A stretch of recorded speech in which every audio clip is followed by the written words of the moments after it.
O advento da tecnologia trouxe, de fato, muitos benefícios para o ser humano, né? Mas eu gosto muito da frase que diz no livro de Jó, que a gente precisa discernir junto o que é certo e aprender o que é bom. Então, é inegável que com os benefícios haja também, como uma moeda de dois lados, também malefícios e danos causados pelo uso excessivo das telas.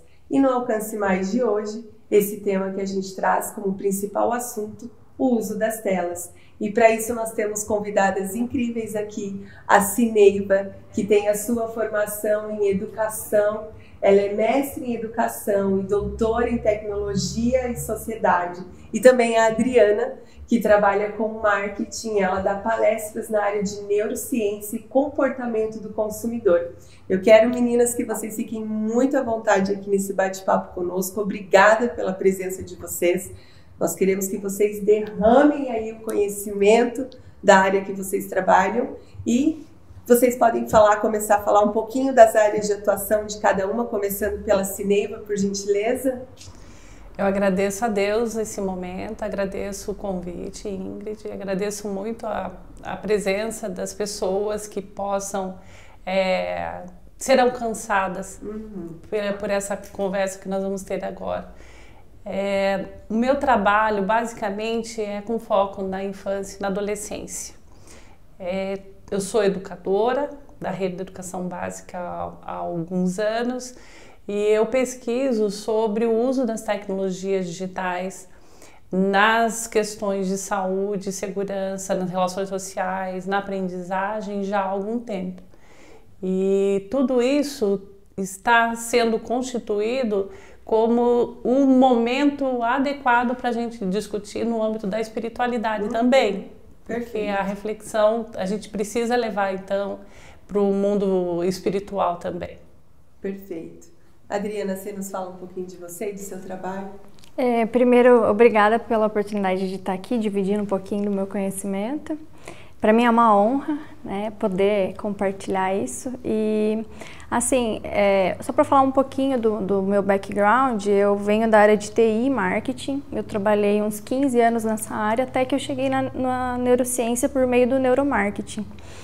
E o neuromarketing, ele foca no comportamento de consumo, de compra, e eu sempre quis, né, toda a ciência ela pode ser utilizada para o bem ou para o mal, né, eu sempre quis focar esse foco do bem, né, vamos usar da forma correta, vamos usar da ética, porque você consegue influenciar, manipular uma pessoa para ela comprar determinado produto que ela não precisa, e eu sempre quis partir para esse lado bom do marketing, não um lado ruim. E não tem como você estudar essas áreas sem entender e estudar um pouco do cérebro humano. Então, quando a gente percebe, todo esse conhecimento de neurociência, ele pode ser aplicado para tudo, não fica limitado a uma área específica, né? Perfeito. E a gente quer abordar hoje tanto o contexto científico quanto o contexto social do uso excessivo de telas. A gente sabe que há prejuízos na saúde, a visão, a audição, o sono, né, com o uso excessivo, você está exposto excessivamente diante de uma tela, e também no contexto social, né, o prejuízo que isso traz para famílias, que isso traz redes sociais que estão aí para benefício sim nosso, mas é preciso estar atento também aos malefícios que isso traz. E eu quero começar então perguntando, a gente sabe que já existem critérios, né, para o uso das telas, por exemplo, já na infância. A gente sabe que a Organização Mundial de Saúde determinou então que até os 2 anos a criança ela não precisa do contato com as telas. E a partir dos 2 anos, sim, ela pode usar com tempo restrito, mas eu vou falar aqui desse lado como leiga. Me parece que o uso geral, a população geral, as pessoas em geral, elas não estão atentas a esses critérios estabelecidos, não é? Então, desde cedo, muito cedo, a criança está exposta. Eu ouvi um termo que me deixou bastante chocada, meninas, que são chupeta digital. Vocês já devem ter ouvido isso. Então, parece que há todo um trabalho das pessoas de TI, para que quando uma pessoa, os jovens especialmente, eles estão deprimidos, tristes, frustrados, então eles acessam a rede social como uma chupeta virtual e aquilo traz um acalento, um conforto, os jogos eletrônicos também estão sendo usados dessa forma. E eu queria começar já fazendo uma pergunta nessa área. A doutora Cineiva pode nos responder quais são os prejuízos, então, desse uso excessivo de telas, começando na infância, na primeira infância? Um dos maiores prejuízos para crianças pequenas, da primeira infância, de 0 a 3 anos, são prejuízos na linguagem. Na linguagem oralizada, em todos os aspectos da relação humana da criança com a mãe, da criança com os familiares. A partir do momento que é apresentada essa criança de forma precoce às telas, e a começar pela babá eletrônica que nós falávamos, hoje a gente fala em chupeta digital, né, Ingrid? Mas antes nós falávamos da televisão, que nós colocávamos a criança à frente de uma televisão e íamos fazer as nossas tarefas.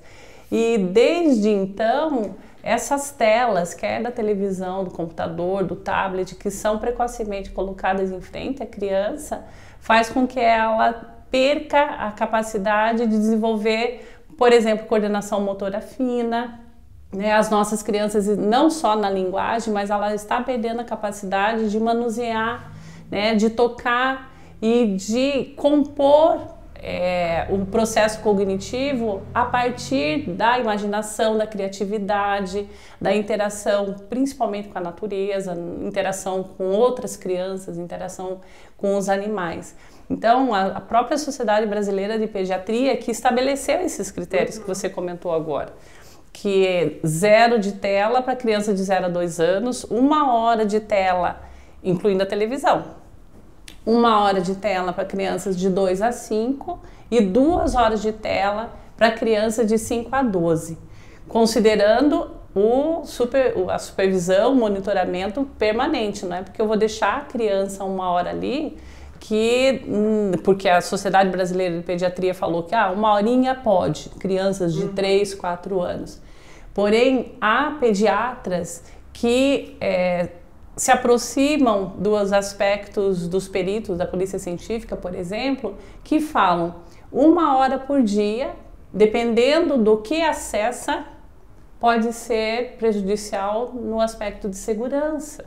Então, enquanto um pediatra estabelece 1 hora ou 2 horas para crianças, né, de 3 a 12 anos, vamos dizer assim, às vistas da saúde física, saúde mental e tudo mais, os profissionais que tratam da segurança humana, dos predadores online que estão lá para acessar e para vasculhar e, seguindo as pegadas digitais, seguir as nossas crianças, mesmo em joguinho, isso faz com que 15 minutos diários já são suficientes para um predador acompanhar uma criança no mundo virtual, desacompanhada.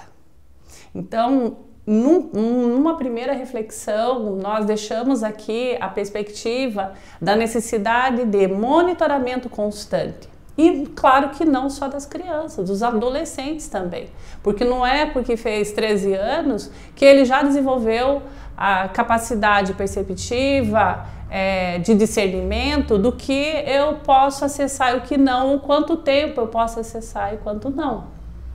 Então, a partir do momento que a gente se apropria das tecnologias digitais e começa a utilizá-las, incorporá-las na nossa vida e para os nossos filhos, né, por consequência, nós temos que ser informados. Por isso que esse momento precioso da comunidade Alcance de trazer essa discussão, de trazer essa reflexão e disseminar essa reflexão, essa informação, é muito importante, porque o que está faltando para a sociedade de modo geral é a informação de que os impactos humanos na saúde física, psicológica, na aprendizagem, né, nas relações sociais e na segurança, como nós já falávamos, e estamos reforçando isso para isso ficar muito bem consolidado, o quanto esses impactos todos já são matéria da academia científica do mundo todo, mostrando o quão o prejuízo é quase que incontrolável já. Então dá a impressão que, nossa, a gente nem tem muito o que fazer, por isso que agora a gente está se voltando para a primeira infância, porque esse ainda a gente dá para acudir um pouquinho, segurar um pouquinho, porque aqueles que já estão se apropriando de forma compulsiva, com diagnóstico psiquiátrico de adicto, de um usuário compulsivo de tecnologias, isso faz com que o tratamento já está na seara de uma droga química psicoativa injetada, ingerida. Então isso é a psicologia, a psiquiatria que está falando. E nós, sociedade, nós precisamos saber que existe essa comprovação científica de impacto no sistema nervoso central.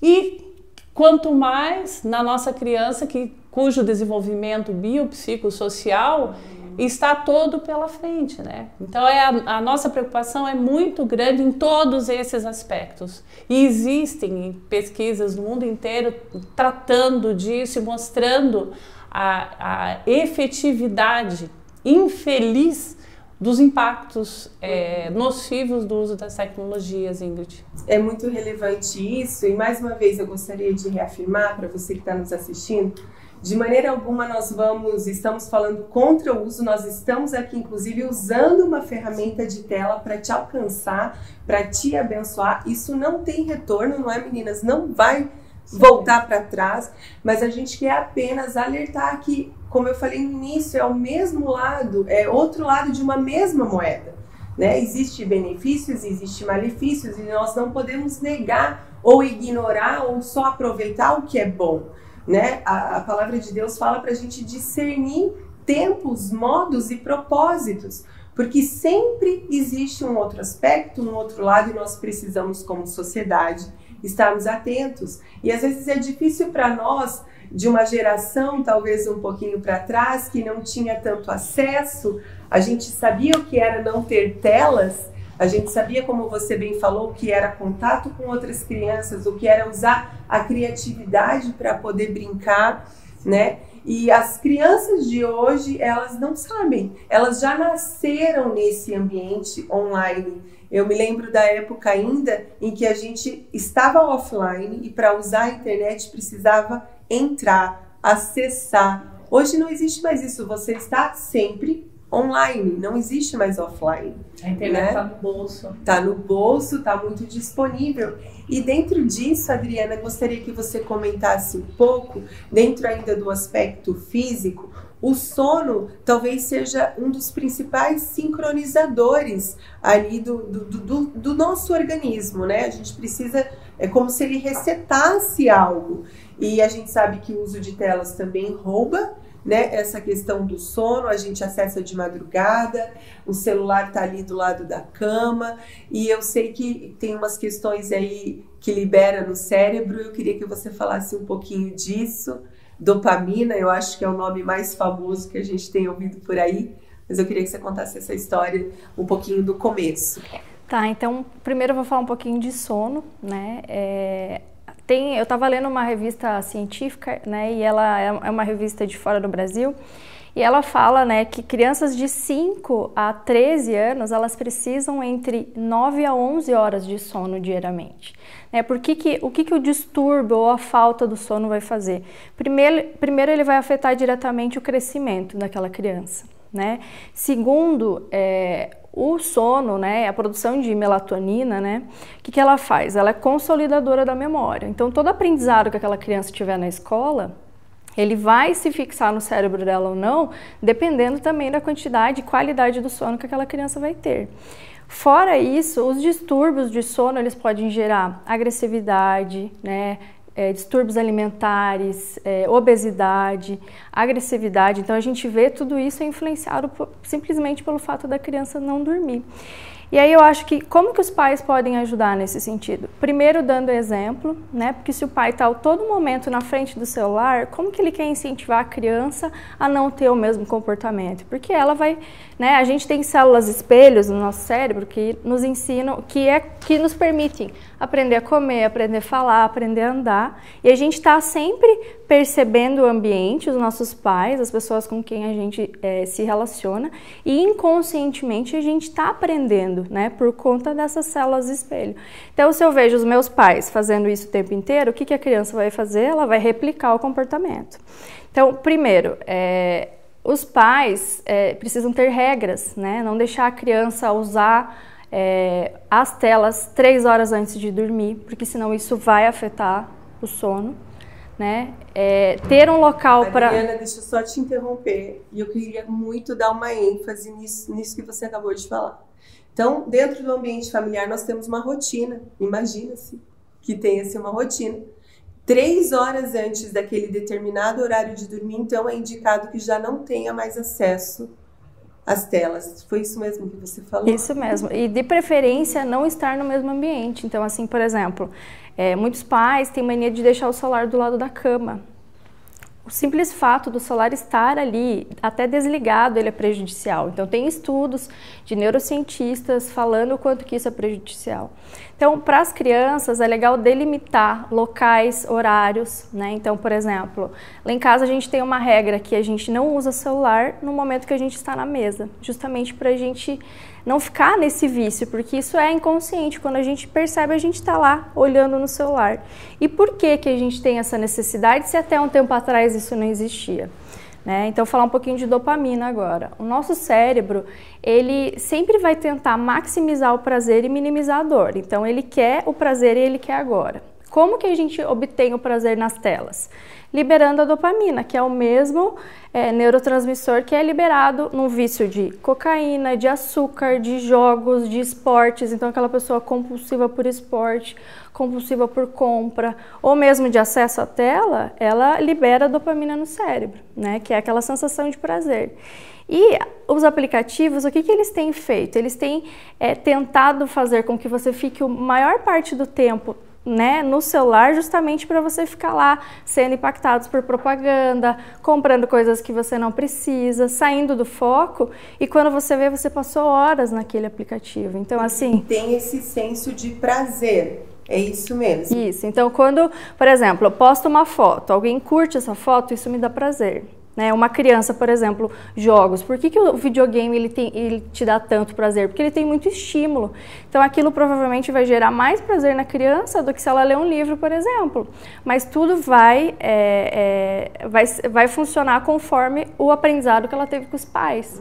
Né? Se o pai ensinou ela que ler é prazeroso, se ele teve esse momento, você consegue ressignificar isso na cabeça da criança. E o que acontece com a criança também acontece com o adulto. Cada vez mais você vai precisar de uma quantidade maior daquela atividade para o teu cérebro liberar a mesma quantidade de dopamina. E cada vez mais, né? E cada vez mais. Então, não tem um limite de satisfação.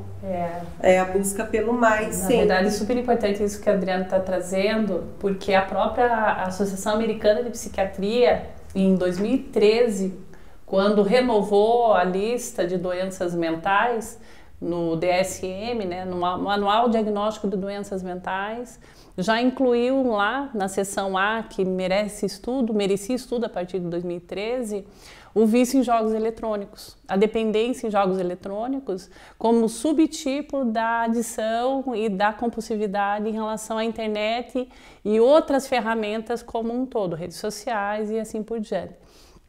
De 2013 para cá, explodiu no mundo pesquisas científicas nessa área, que não só da dependência em jogo eletrônico, mas dependência em internet como um todo. Tanto que agora, em 2018, e está caminhando para legitimação, a própria Classificação Internacional de Doenças, a CID-11, da Organização Mundial da Saúde, agora não é só o Norte da América, é a Organização Mundial da Saúde, já incluiu na lista de doenças mentais códigos específicos da adição a jogos eletrônicos. Então, aquilo que lá no norte da América, em que nós tivemos uma pesquisadora, uma psicóloga, chamada Kimberly Young, em 95 falou pela primeira vez em dependência em internet. Então, fazem 25 anos que a Kimberly Young, na Pensilvânia, como psicóloga, começou a receber pessoas no seu consultório que não estavam conseguindo controlar o uso da internet em si. O que era internet há 25 anos atrás? De lá para cá, a própria Kimberly Young, ela se tornou uma pesquisadora na área da saúde mental, se unindo a outros psicólogos, a outros cientistas, não só na área da psicologia, mas na própria neurociência, e passaram a fazer pesquisa comprovando cada vez mais que no decorrer de 25 anos, hoje em 2020, essa compulsividade só aumentou. Então, hoje, nos consultórios de psiquiatria, já existem psiquiatras fazendo diagnóstico de adição de compulsividade em relação ao uso de jogos eletrônicos e não só as demais ferramentas, assim como o diagnóstico de pessoas dependentes em cocaína, em álcool e em outras drogas. Por quê? Porque os efeitos no sistema nervoso central da adição e do uso compulsivo da internet e das ferramentas eletrônicas de modo geral são os mesmos daqueles em que as drogas químicas psicoativas injetadas, ingeridas, elas acometem no cérebro. E daí a gente pode pensar, ué, Sineiva, mas a gente não injeta a internet. Como assim? A gente não toma jogo eletrônico. E como que o efeito no sistema nervoso central é o mesmo? Como que acontece? Como que se dá bioquimicamente isso no nosso corpo e principalmente no cérebro, né? Você decide, você escolhe. Nós temos livre-arbítrio de escolher, eu vou acessar ou não. Eu faço um planejamento, eu vou acessar 1 hora, depois eu vou fazer uma atividade física, eu vou conversar com a minha avó e vou fazer outra coisa. Porém, a partir do momento que eu escolhi usar e a minha vida real está me frustrando ao ponto de eu sentir prazer no momento que eu acesso, é muito mais fácil eu recorrer ao mundo virtual fugindo da minha vida real do que simplesmente eu conseguir equilibrar. A gente está perdendo a capacidade de equilíbrio em relação à nossa vida offline e online. E com isso, a partir do momento que eu escolho usar, e todos esses dispositivos nos bastidores da TI, da tecnologia de informação, da produção, do desenvolvimento de softwares, que fazem com que cada vez mais tenha um chamariz e atinja não só via nossos sentidos, né? O nosso sistema nervoso central, nós sentimos o mesmo prazer que se estivesse fazendo uma maratona, se estivesse brincando com um cachorro, só que com uma potencialidade muito maior. E isso cientistas estão comprovando através de todos esses mecanismos de disseminação de artigos científicos no mundo, Ingrid. Então isso é muito preocupante. Aí você fala assim, tá, Sineiva, só lá no norte da América nós temos cientistas e psicólogos tratando disso? No Brasil, nós temos o psicólogo inovador, o psicólogo que iniciou um processo de pesquisa na área, é o Dr. Cristiano Nabuco, psicólogo da USP. Ele é o coordenador do Núcleo de Dependência de Internet no Ambulatório de Transtorno de Impulso do Instituto de Psiquiatria da USP. Sabe desde quando? 2005. Então, nós temos 15 anos no Brasil, um núcleo de dependência de internet em que psicólogos e psiquiatras e também fazem psicoterapias com os familiares desses diagnosticados adictos à internet.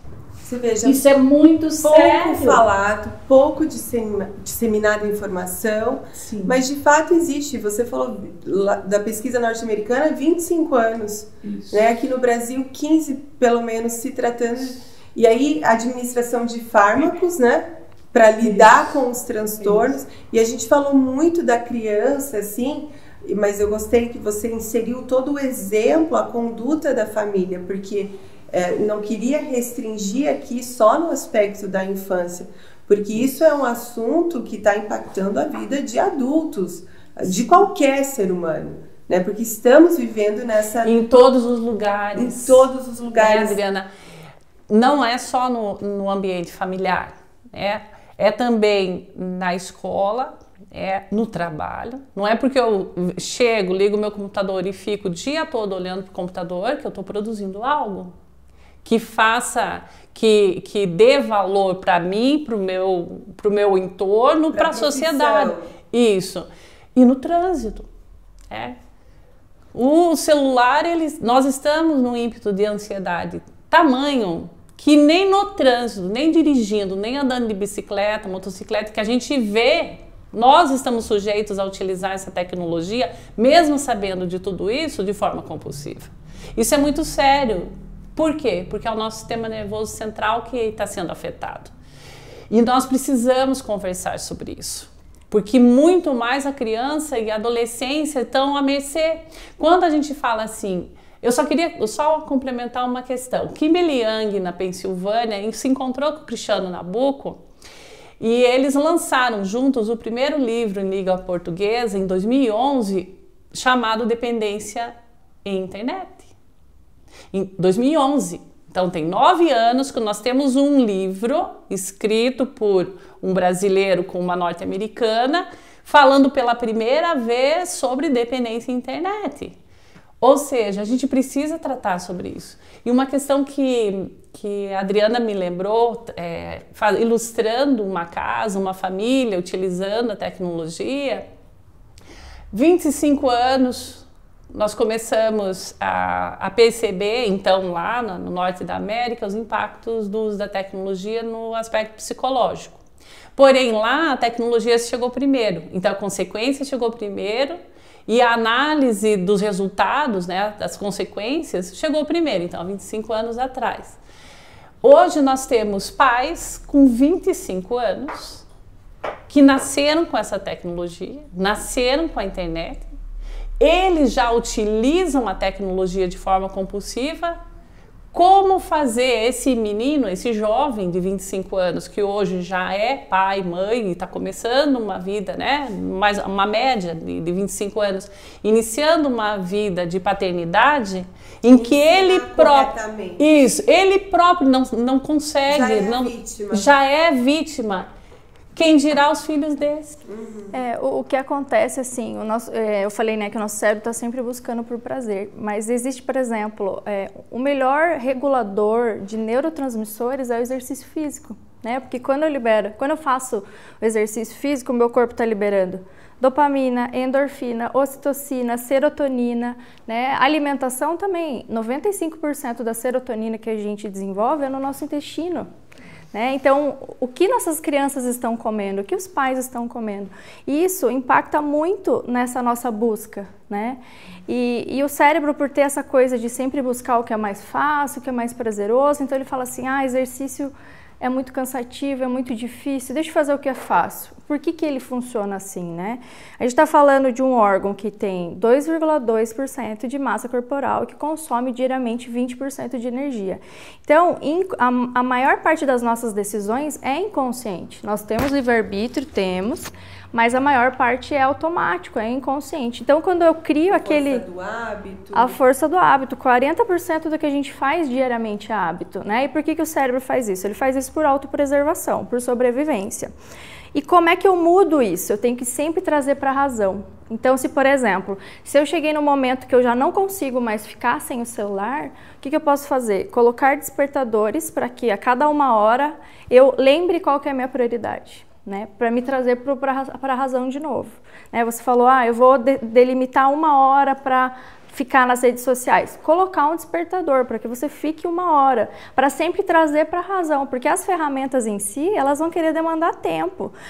Se você perceber, as ferramentas de redes sociais, elas têm um looping infinito. Então você vai rolando tela, você vai rolando tela, você vai rolando tela, e aí o teu celular te dá o relatório semanal de horas que você passou lá, você simplesmente ignora, você não quer lidar com aquela dor, né? O que era bom, uma ferramenta boa de um aparelho, que é esse relatório de uso, a gente minimiza. Olha só o que o nosso cérebro faz. A gente não quer lidar com essa dor, então a gente fala assim, eu não vou olhar porque eu tenho controle sobre as 390 horas mensais que eu passo no celular, né? Esse looping infinito, essa ferramenta que você comentou, eu vi um artigo sobre isso. O pensador dessa ferramenta, o cara que desenvolveu essa ferramenta, de propósito, a gente precisa lembrar disso aqui, né? Nada está ao acaso, nada está ao léu, é tudo feito com um propósito, de forma programada, visando um objetivo. O grátis nunca é grátis. O grátis não é grátis. E E essa ferramenta do looping infinito, esse cara, ele pensou naquelas máquinas de caça-níquel que a gente vê aqui no Brasil. Nós não temos muito hábito de cassino, acesso fácil a cassino, mas a gente vê muito isso em filme. Sim. Aquela maquininha que a gente aperta e fica ali esperando o resultado, as 3 figurinhas iguais, e aí tem aquela recompensa, aquele monte de moeda. Então essa ferramenta do looping foi pensando nisso. Então a gente dá lá o atualizar e fica lá esperando que recompensa eu vou ganhar. O que eu vou ter de bom? E aí, dentro disso que você falou, que o cérebro nunca é satisfeito, sempre precisa de mais, é infinito mesmo, a gente vai só se perder. É isso mesmo, meninas, eu tô aqui chocada com esse assunto. Assim, o que a gente pode fazer? O nosso cérebro, ele sempre vai precisar de uma quantidade maior daquela atividade para liberar a mesma quantidade de dopamina. Então, assim, a solução qual que é? Diversificação. Cada vez que, por exemplo, eu coloco a criança ou adolescente a novas atividades, ou eu mesma, a novas atividades. No começo, o meu cérebro, ele não viveu aquilo, então ele não gera dopamina, porque a dopamina, na verdade, ela inunda o nosso sistema de recompensa depois que eu já tive aquela experiência, né? Depois que já tive aquela experiência é registrada no cérebro. A partir disso, eu começo a ter prazer quando eu viver aquele momento de novo. Então, por exemplo, por que um adolescente ele coloca um fone de ouvido e fica lá ouvindo música alta? Porque depois que ele passou durante a infância, ele libera muita adrenalina, ele brinca, né? E de repente ele começa a ter uma oscilação hormonal, ele já não quer brincar, mas o organismo dele continua pedindo aquela quantidade de dopamina que ele liberava quando era criança. Então, ele vai buscar de métodos para autoindução de dopamina. O que ele faz? Ouve música alta, aí ele quer fazer esportes perigosos para liberar adrenalina, que a adrenalina consequentemente vira dopamina e depois serotonina. Então, o adolescente em si, o cérebro dele, o córtex pré-frontal, ele está se formando ainda, então ele está tendo uma deficiência na produção de dopamina, por isso que muito adolescente fica aborrecido, que ele não sabe conviver direito com os sentimentos, então oscilações do humor. Oscilações de humor, de hormônio. Então os pais, o que os pais podem fazer para ajudar nesse sentido? Incentivar esse filho, essa criança, né, esse adolescente a atividades novas, porque ele pode ir até reclamando de início, mas depois o cérebro dele vai liberar a dopamina, ele vai começar a gostar daquilo, né? Diversificar, ter um controle maior, né? Como foi falado aqui já, de o que ele acessa, quantas horas ele passa, né? Justamente para sempre tentar trazer para a razão o que está acontecendo no automático, né? Eu queria, quando a Adriana falou do exemplo e falou o quanto a gente deve estabelecer regras, né? E próprias regras para nós, e em comunhão com os nossos filhos, com a nossa família de um modo geral, que não só é uma família constituída com filhos, né? Ou entre o esposo e a esposa também deve se dar essa atenção em relação ao uso, à imersão no mundo virtual, no mundo cibernético. E esse controle de tempo, nós precisamos desenvolver a consciência em relação ao quanto de tempo nós estamos perdendo na tela. Então, dentro dessa perspectiva, nós desenvolvemos a consciência em função de conversar sobre isso e não devemos sair daqui tirando da tomada, vamos fechar, não podemos fazer isso, porque dependendo do grau de compulsividade que a pessoa pode utilizar já, a tecnologia, ela pode ter sintomas de síndrome de abstinências, por exemplo, e de questões relativas ao impulso dela, que ela pode ter graves problemas de transtorno mental, inclusive, ou ocasionado ou em consequência decorrente do uso compulsivo das tecnologias. Deixa eu te interromper dentro disso que você está falando. Eu vi um vídeo esses dias de ele já era um adolescente para adulto e estava no game, e aí o adulto foi interferir e isso foi mostrado, foi divulgado com a câmera da casa, então foi uma realidade, não foi uma encenação. Sim. E o adulto tentando chamar o adolescente, o adolescente não saía do game, o adulto foi lá e puxou da tomada, né, zerou ali. E a reação, então, desse adolescente foi inacreditável. Ele levantou, ele começou a quebrar, ele derrubou a televisão, ele saiu de si, ele perdeu o controle. Então isso não é apenas no aspecto manhoso, digamos assim, puxa, eu perdi o meu brinquedo. Não, é um transtorno. Não, é um transtorno mental. São reações mentais, químicas. Exatamente. E complementando o que a Adriana trouxe também em relação à última parte do cérebro humano que se forma é o córtex pré-frontal, de onde nós temos o controle dos impulsos e tomamos decisões, né? E a nossa capacidade de concentração, de memória e de atenção está ali. O que nós estamos fazendo, então, com esses jovens? A última parte do cérebro que se forma, que se desenvolve, é essa. 20, 21, 22 anos. Então, em meio à infância, à adolescência, adentrando na juventude, o desenvolvimento do sistema nervoso central está sendo constituído.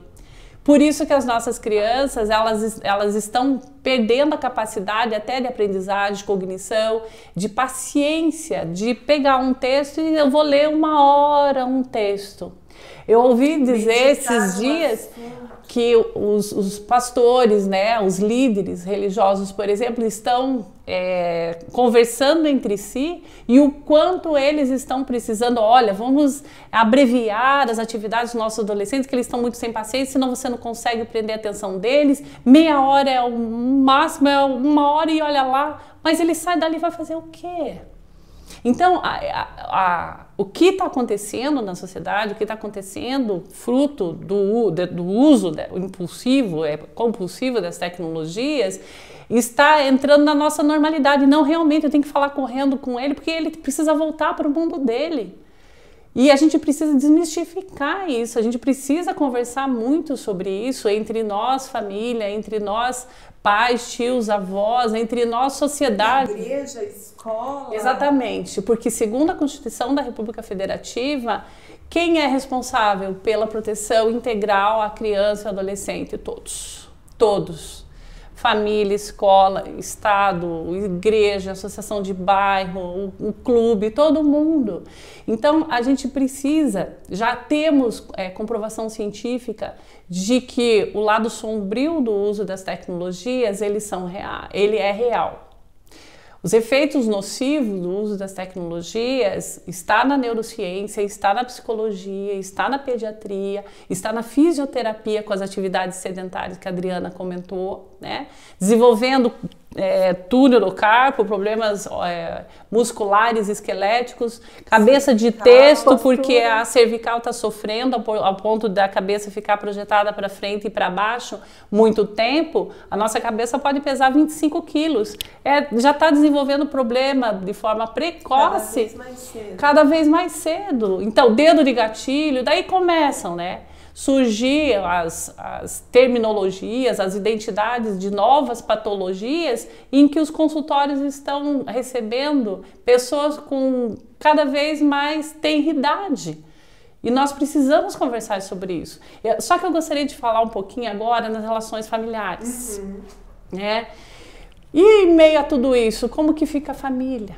E no momento de pandemia? Isso é muito importante, porque cada vez mais o acesso ao virtual, essa realidade virtual, a gente perde a habilidade de lidar com a realidade aqui, real, né? Como você bem falou, o prazer de estar acessando um aplicativo, uma propaganda que chegou para mim conforme a necessidade que eu mesma dei essa informação, e aí eu vou perdendo a habilidade de estar com pessoas de verdade, reais. Vamos falar um pouquinho disso, sim. Eu achei ótimo que vocês abordaram esse assunto, porque acho que eu vou tentar conectar os dois. Vamos lá. Então, assim, você falou do game, né? O que acontece no game? Quando uma pessoa está jogando, e isso não é só com jogos, isso é com séries, novelas, né? Qualquer coisa que ela esteja vendo na tela, como que o cérebro dela inconsciente ele se comporta? Racionalmente, a gente sabe que aquilo é ficção. tá? Racionalmente a gente sabe. Mas o nosso cérebro inconsciente, ele não tem essa percepção. Então ele vive aquilo como se fosse de verdade. Você já falou que a gente usa muito a parte inconsciente. A gente usa muito mais a parte inconsciente do que a racional. Então, o que acontece, por exemplo, nesse exemplo que você deu, né? Que o menino saiu quebrando tudo, para ele está vivendo a realidade. Então, chega um momento que ele não consegue discernir o que é realidade, o que é realidade do que é ficção. O nosso cérebro, quando ele busca a dopamina, se ele não encontra essa dopamina, o que acontece? Gera ansiedade. Né? Essa ansiedade ela pode gerar agressividade, pode gerar depressão em casos, né, mais prolongados, digamos assim. E o que acontece, né? Nós somos seres sociais, né? Nós fomos criados para viver em comunidade, né? Não é para viver sozinho. Então a gente vê pesquisas agora que 30 dias de reclusão, né, de pandemia, elas podem causar efeitos psicológicos que podem perdurar no organismo das pessoas em até 2, 3 anos depois que a pandemia terminar. Então isso é muito sério. E essa necessidade que a gente tem de se relacionar, de viver em grupo, de viver em bando, em comunidade, se a gente não está tendo isso, a gente vai buscar isso em outros locais, né? Então a gente acaba recorrendo, por exemplo, a redes sociais em busca de acolhimento, de autoafirmação, né? De relacionamento. E aí passa do ponto, acaba gerando vício e aí vem todos os problemas. Nossa, excelente. Na esfera familiar, né? Eu tenho uma frase que eu li esses dias que diz assim, que agora o casamento, a DR do casamento consiste em o cônjuge brigar quando o outro está no celular. Mas isso também é um looping infinito, porque eu brigo com meu marido quando ele está, mas aí ele também briga comigo quando eu tô. Exatamente. Então, olha que ponto chegamos. E muito, muito interessante essa abordagem, porque o que a gente está vendo na família e nessa criança que está abandonada frente às telas? A gente considera que está havendo uma negligência consentida, porque não é perigoso, não é proibido você administrar, você dar um aparelho eletrônico para a criança. Então, assim, é uma liberdade consentida, nós temos, enquanto pais, tios, avós, essa possibilidade, ninguém vai já sair julgando. Não é um crime. Não. Porém, as consequências disso estão avalaçadoras no sentido das relações sociais agora. Vamos falar um pouquinho das relações sociais. Que no momento que, em termos de transtorno de impulso, eu estou utilizando de forma demasiada aquela tela para sentir prazer, porque lá eu encontro quem conversa comigo em casa, ninguém está conversando comigo, lá eu encontro quem busca minhas pegadas digitais e sabe mais daquilo que me interessa do que a pessoa que está próxima de mim. E com certeza os pop-ups abrem N telas, a partir do momento que você buscou algo, daqui a pouco saltam as telas, porque a realidade virtual e todas o subterfúgio que é utilizado, né, no desenvolvimento desses aparatos tecnológicos fazem com que você esteja cada vez mais refém daquilo. E como que fica o teu relacionamento humano com as pessoas próximas de você? No real. E dando correlação com o que a Adriana trouxe, essa criança, esse adolescente, nós que estamos muito nas telas, nós nos tornamos cada vez mais entristecidos. Nunca a infância e a adolescência foi tão triste como hoje.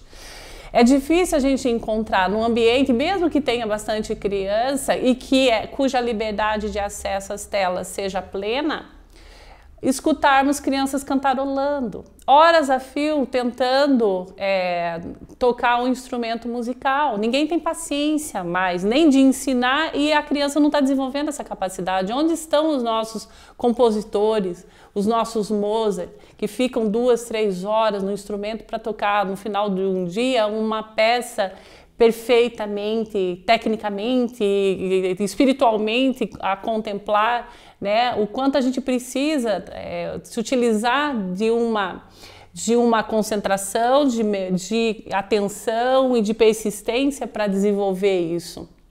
Nós estamos perdendo essa capacidade. E no ambiente familiar, o isolamento não é só isolamento um dos outros no que diz respeito à pedagogia do olhar, isolamento, é o distanciamento em relação ao toque, né? Em relação ao convívio em torno de uma mesa, em que aquele aparelho eletrônico ele está longe, ele não me aciona a nenhum momento, eu estou concentrada e eu estou toda naquele ambiente, né? Com o meu sentimento, emocionalmente, prestando atenção. As pessoas estão perdendo a capacidade de prestar atenção e de desenvolver a empatia em relação àquilo que o sentimento é do outro. E falando disso, eu lembrei de um artigo científico que já correlaciona a empatia e o amor ao próximo e se colocar no lugar do outro em relação à compulsividade e uso das tecnologias. Isso é muito sério, porque nós estamos distantes uns dos outros. Então, daí dá a impressão assim, nossa, esse povo veio aqui só para falar mal da tecnologia. Só que os benefícios, eles são maravilhosos. Porém, pouco ou quase nada nós estamos falando dessa outra abordagem que está desde quando foi introduzida na sociedade a tecnologia de informação e comunicação, acompanha. E algo bem importante ainda no ambiente familiar, qual é a recomendação? O que a gente precisa fazer então? Se aproximando dessas informações, começando a desenvolver uma consciência em relação a tudo isso. Fazer primeiro uma autorreflexão. Como que eu estou utilizando a tecnologia? E observação, uma autoobservação. Não é sair daqui ou ouvir isso, ou um psicólogo, um psiquiatra, neurocientista, o que quer que seja, e sair querendo mudar o outro. Não, primeiro é eu. Porque certeza que cada um de nós, a gente precisa ajuste fino em relação à minha comunicação e a minha relação com a máquina. Isso é certo. Todos nós, em todos os lugares. Então, primeira coisa, eu refleti sobre a minha condição em relação à tela. E se está sob a minha responsabilidade, criança e adolescente, a minha responsabilidade aumentou um pouquinho mais ainda, não só em relação à minha reflexão, em relação a mim, em relação a esse ser que depende de mim, né, da minha orientação, do meu exemplo e tudo mais.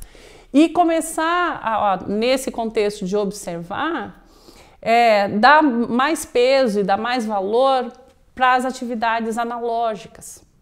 A começar por comprar um relógio analógico do Trim-Trim e colocar lá no bidê. Nunca levar a tela, qualquer tipo de tela, para o ambiente que é sagrado, que é o nosso momento de descanso, né? E tudo mais. E o ambiente da refeição, né? Adriana? Porque como ela faz, né? Eles têm o hábito na casa deles de não levar essa tela ou não ter uma tela lá funcionando no momento desse também sagrado da alimentação. O quanto nós precisamos refletir sobre isso. São coisas simples, não custa isso. A gente não precisa fazer um curso de doutorado, de pós-doutorado, para começar a observar que algo está estranho na minha casa. As pessoas não se conversam, né? Isso que você falou da autopercepção é incrível. Eu percebi assim que muitas vezes, né, eu usava da autoindulgência, né? Eu falava assim, não, mas eu trabalho com redes sociais. Então, né? Então desculpa, tudo bem, né? Eu preciso ficar conectada, é o meu trabalho. Mas aí eu comecei a perceber que o trabalho, ele tem um tempo para acontecer, né? Tem uma carga horária. Ele tem uma carga horária, senão senão você fica trabalhando 24 horas por dia. Então, assim, eu acho que a autoconscientização é o primeiro passo, né? O segundo, desative todas as notificações. Porque, assim, as notificações de WhatsApp, de todas as ferramentas que a gente usa, redes sociais, enfim, elas foram criadas com esse propósito de funcionar como um gatilho da tua atenção. Então, essa coisa de que o cérebro, ele é multitarefa, porque a mulher é multitarefa, isso não existe. A mulher, ela tem uma capacidade maior de focar e desfocar, né? Então, não existe essa coisa de cérebro multitarefas. Ele não consegue estar aqui, tendo um tempo de qualidade, vendo o celular e olhando a tela, né, a TV ao mesmo tempo. Então, assim, a gente precisa ter mais tempo de qualidade, né? Com os nossos familiares. Então agora é o momento que eu tô, me fala da tua vida, vamos conversar, esquece o celular, né? Então eu acho que isso são coisas pequenas, mas que elas vão fazer uma mudança absurda na vida das pessoas. A gente está com o nosso tempo aqui já caminhando para as considerações finais, mas eu não queria nunca ir embora daqui. Eu estou sendo a primeira pessoa a estar impactada com todas essas informações do conteúdo de vocês. Talvez a gente possa se reunir algumas outras vezes para focar em assuntos como, por exemplo, no começo nós falamos não só de estar online, a classificação indicativa de um programa, de um game. Eu liberei a minha 1 hora, meu filho tem 1 hora por dia. Não é só liberar 1 hora, é o que ele está vendo. Isso. Porque a internet, ela é um ambiente. E como qualquer ambiente tem riscos. Né? Então pode ter ali os predadores, como ela falou, buscando, enfim, é uma gama tão grande de assuntos que a gente precisa falar mais, né? Então, quem sabe a gente consiga se reunir mais vezes, especialmente para nós que temos valores altos, né? A gente está aqui num ambiente falando de princípios, de valores eternos, e como você bem falou, parece que a gente está aqui para falar tudo de ruim, mas é exemplo do próprio Deus, quando ele fala assim, eu coloco diante de você a bênção e a maldição, a vida e a morte, escolhe, ele coloca a lista do que são os benefícios da vida, mas ele também coloca a lista do que são as consequências da morte, da desobediência. Né? Então nós estamos aqui falando de coisas negativas, mas é exemplo da própria Bíblia que nos alerta a respeito de consequências, né? Consequências boas se escolhermos o bem e consequências ruins se escolhermos o mal. Então, para a gente caminhar para o fim aqui, infelizmente, eu queria, doutora Cineiva, se você pudesse fazer algumas considerações finais para que a gente fique com um gostinho de quero mais. Em seguida você, Adriana. Ingrid, eu vou dar gancho exatamente, quase que abrindo outra conversa disso que você acabou de falar. Qual é a nossa percepção nesse momento? O que está acontecendo com o mundo virtual e a internet? Veja, a gente acredita que, a exemplo dessa conversa, pode impactar pessoas. Essa mesma ferramenta, esse mesmo conteúdo de valor, que pode ter valor para uma pessoa, está sendo utilizada pelo mecanismo de tecnologia de informação e comunicação, que está sendo utilizada para o lado mal também.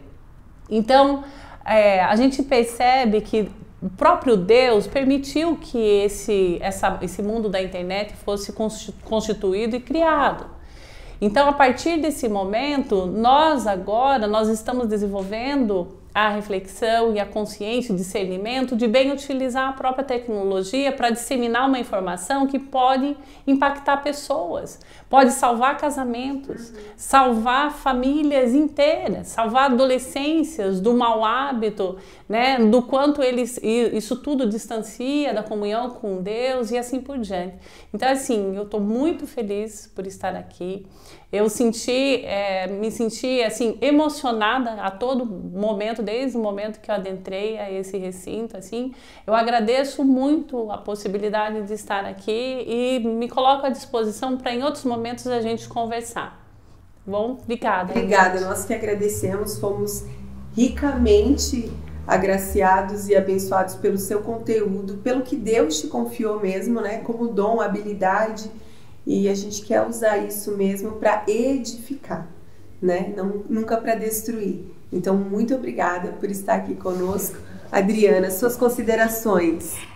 Eu fiquei ali com 2 informações que eu gostaria de compartilhar, que eu acho que é bem importante, né? Você falou de tocar um instrumento, né?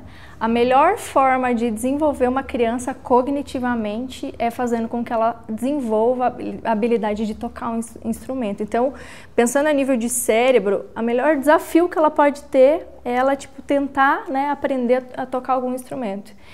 Segundo, né, a gente falou também da formação do cérebro, né? A gente fala do primeiro setênio, que é ali da criança até os 7 anos, né? O cérebro dela, o córtex pré-frontal, ele é uma esponja, né? Então, até os 7 anos, fala-se, a criança precisa viver num conto de fadas. Ela realmente precisa viver num conto de fadas. Não é o momento que ela tem que ser submetida a problemas, a agressividade, a coisas ruins. É um momento que ela tem que viver a infância dela, porque tudo aquilo, como o cérebro dela é uma esponja nesse momento, todos os exemplos, não só dos pais, mas tudo à volta dela, vai influenciar diretamente na formação de caráter dessa criança. Então, o quanto que essa fase, assim como as outras, né, mas essa principalmente, o quanto que é isso importante. Então, eu ainda não sou mãe, né, espero ser em breve, mas assim, pais, cuidem das suas crianças, né, dos seus filhos. Então, se tiver uma informação que eu possa deixar aqui com todo esse conhecimento de cérebro, né, que a gente busca sempre, né, tá aprimorando, seria essa, assim. E eu me sinto muito honrada de estar aqui compartilhando isso com todo mundo, porque eu acho que a informação ela tem que ser assim, ela tem que ser simples para as pessoas, né, gostarem disso e conseguirem perceber o quanto que isso vai beneficiar, né, a vida delas. Sim. A gente que agradece, então, você também, Adriana, por deixar derramar esse depósito que você tem e nos abençoar, trazendo alertas, trazendo ensino. Obrigada, foi um privilégio mesmo esse tempo aqui com vocês. Vocês aí que estão nos assistindo, nós queremos que isso fique de alerta e incentivo para que a gente use as ferramentas com os benefícios que elas nos trazem, mas também sempre alerta com aquilo que pode nos prejudicar e prejudicar a nossa família, prejudicar a sociedade. E eu quero terminar com um versículo de Tiago 1:5, que fala sobre sabedoria, porque olha o tanto de assunto que nós abordamos aqui, né? E eu falei antes que a Bíblia nos orienta a discernir tempo e modo das coisas. E Tiago vai falar de sabedoria. Às vezes a gente está perdido nesse tanto de informação que a gente trouxe aqui, mas a Bíblia fala que se a gente tem falta de sabedoria, a gente pode pedir para Deus, que Ele dá de livre e boa vontade para todos nós. Então que possamos ter isso em mente, isso no nosso coração, buscar em Deus a sabedoria correta para lidar com esse tempo que nós estamos vivendo, que não volta, só vai. E a gente espera assim que você tenha sido abençoado, tenha uma ótima semana e fica esse gostinho de quero mais para voltarmos a falar de telas. Deus te abençoe.